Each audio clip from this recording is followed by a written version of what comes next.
On my way out of the theater seeing Companion, I happened to overhear two guys talking about how close we are to this movie technology-wise.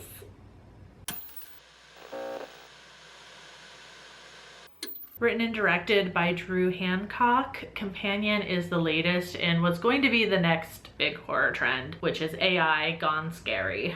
Sophie Thatcher plays Iris, a companion android for Jack Quaid's Josh.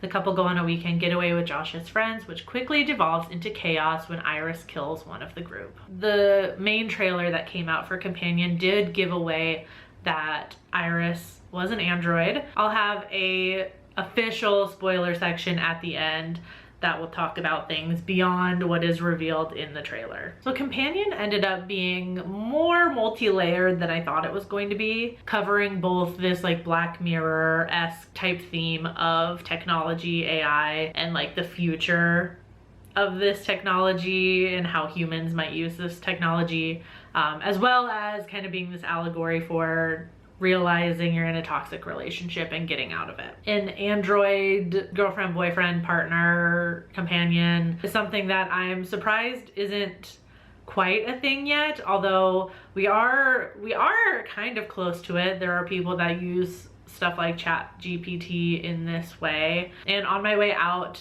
of the theater seeing Companion, I happened to overhear two guys talking about how close we are to this movie technology-wise.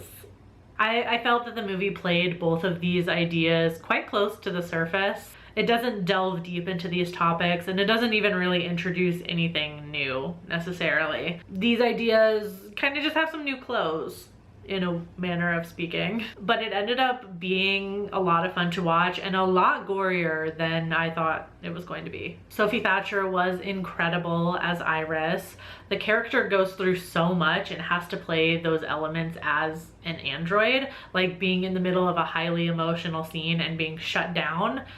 And then when she's booted back up again, kind of having to go from nothing to that emotional high again. Jack Quaid was also great. He's gotten really good at playing these good guys that turn out to be slimy. And anyone who has had to deal with one of these nice guys in real life knows it's a very specific personality.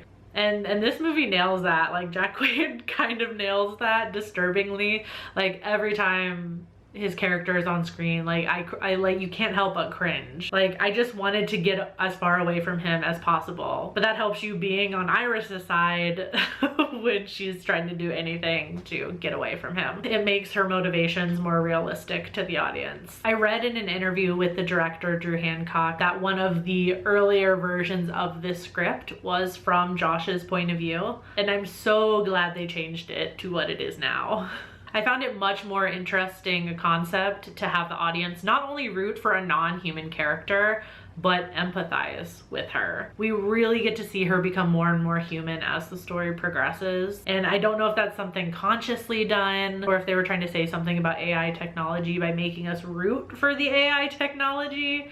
But it was an interesting ride. Now we're going into the spoiler zone, so anybody that's watching that wants to skip, you can skip to the time code on the screen, or you can just wait for this icon to go away.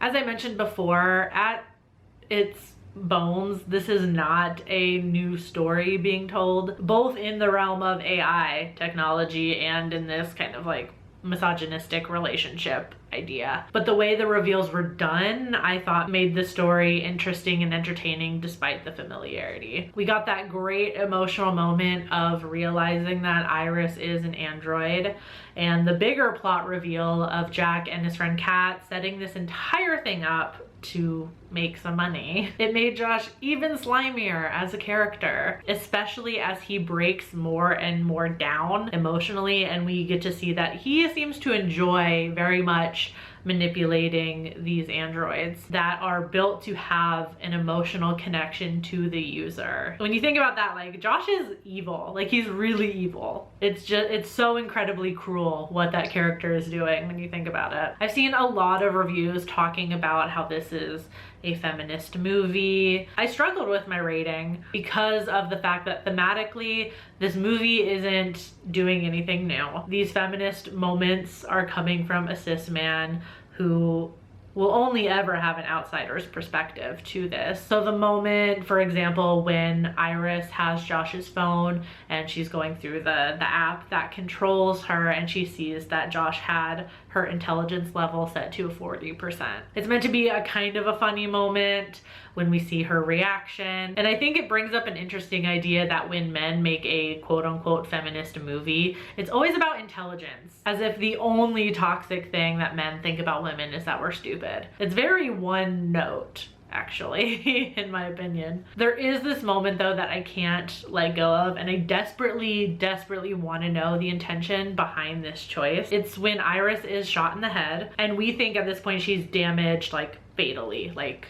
she's broken beyond repair. So the android company comes to collect her, and Josh has fabricated this story that she went crazy and started killing everybody. And the texts tell Josh that there's nothing actually important in her head. The important stuff, like her storage drive, is lower in her body, actually in her abdomen. Dare I say, the area where a uterus might live. I could be doing a reach here. In fact, I'm almost positive I'm doing a reach here, that this just feels like an extension of that idea that the only thing toxic men need to learn is that women aren't stupid. And then the importance on this uterus area is such a murky idea in this movie. On one hand, it seems to be maybe intentionally, maybe it's meant to be a tongue-in-cheek thing, that the only importance women, feminine presenting people have in society is their ability to make babies, hence all of the important things being placed in the uterus area of this